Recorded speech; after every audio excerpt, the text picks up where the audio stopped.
Hey, Click on Detroit. I'm Lauren Podell here in the Local 4 News studio, joined by Kevin Grigg from the Pistons and Palace organization. And boy, it is a huge weekend for the Pistons. 4 OTs last night. We've got Brandon Jennings picking things up in the D League, and obviously Pistons season of giving is in full swing. So let's start there. Thanks so much for being here, Kevin. No problem. Let's start a little bit, let's talk about Sunday and what we can expect from the Pistons. They're going to be going off the court doing a little shopping here. Yeah, we're actually doing our final community event in our sort of week-long season of giving. We have Reggie Jackson, Marcus Morris, Stanley Johnson, Joel Anthony, and a couple of other guys, Anthony right? Tolliver. Yeah. They're going to go to Meyer over on Grand River with 20 kids from the Yatuma Foundation for a shopping spree, a Christmas shopping spree. And this is a little bit of a surprise, though, right? These kids do they know that they're going to be going shopping with some of the biggest names? Yeah, they know. From our understanding, these are kids that have lost a loved one. Yeah. So, so it will help make their Christmas a little more special. Right, right. And talk to me about season of giving. I mean, we know the Pistons and the Palace organization does so much throughout the year, but really this last week, you've been focusing a lot on giving back. It did. It actually started last Sunday with Brandon Jennings hosting 50 kids at Dave & Buster's for a day of fun. And then on Monday, our owner, Tom Gores, did his Detroit Toys for Tots event, where between Detroit, Flint, Saginaw, Port Huron, and Bay City, he donated over 7,000 toys to kids in Michigan. Wow. And he's been doing it for many years, but really the last 2 he's kind of come up publicly, and we've done events in Detroit and Flint. Talk to me about these players. They're going to be teaming up with these kids, walking the aisles of Meyer.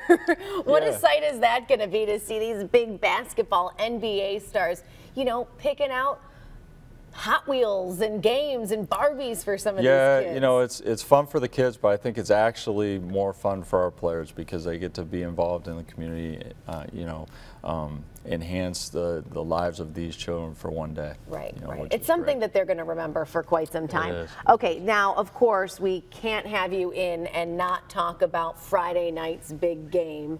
Record-breaking for the Pistons. Pretty much the entire organization. What's going through your mind? I feel like this has probably got to be a tiring morning for you as well. Yeah, you know what? It was a lot of fun. First quadruple overtime game in our franchise history. We had 4 other triple overtime games. This was the first quadruple overtime game. You look at Andre Drummond, he goes for 30-plus points, 20-plus rebounds. First Piston since Dennis Rodman to do that in 1991. Crazy. And then you look at Reggie Jackson.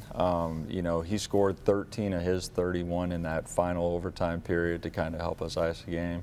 And, Marcus Morris came up big, Stanley Johnson. You go down the list, and, those guys were all dead tired by the end. They gave everything they had. Team effort, though. Big time. These guys are kind of, there's good cohesion in this group, led by Stan, and we feel like we're definitely a team that's sort of on the upswing and on the rise. Talk about what 4 OTs means. I mean, for a franchise, for these players, for fans. I mean, what does that tell you about the players we've got on our team right now? Well, these are tough-minded guys. I mean, we had, I want to say, 4 guys play over 50 minutes in the game.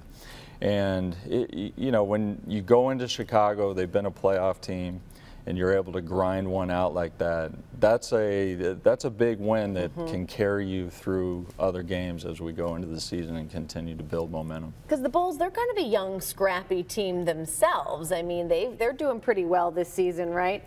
Well, yeah, they've been a playoff team the last couple of years, and one of the East top teams.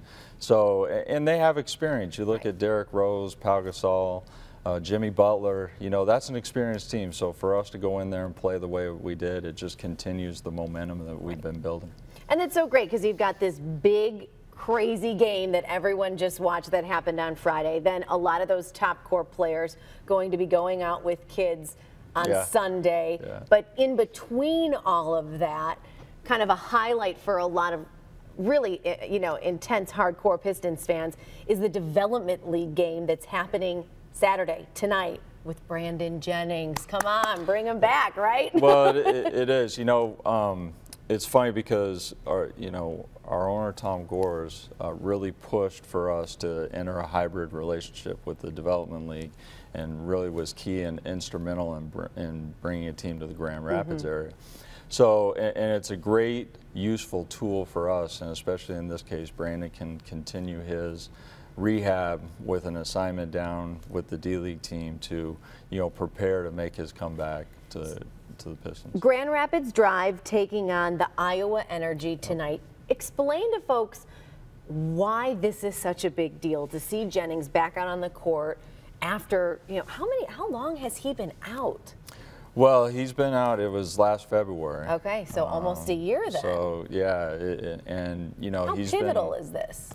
Well, it's big because, obviously he was playing some of the best basketball of his career last year when he got injured. Right. And, to have that coming back to your lineup, and, it'll be a process. Right. This is just a first step. Exactly. This is the first step in him getting back, so it'll take a little bit of time for him to get his wind, to get game ready. But, it'll be interesting and exciting to see, what he can do once he's completely ready and is back with us.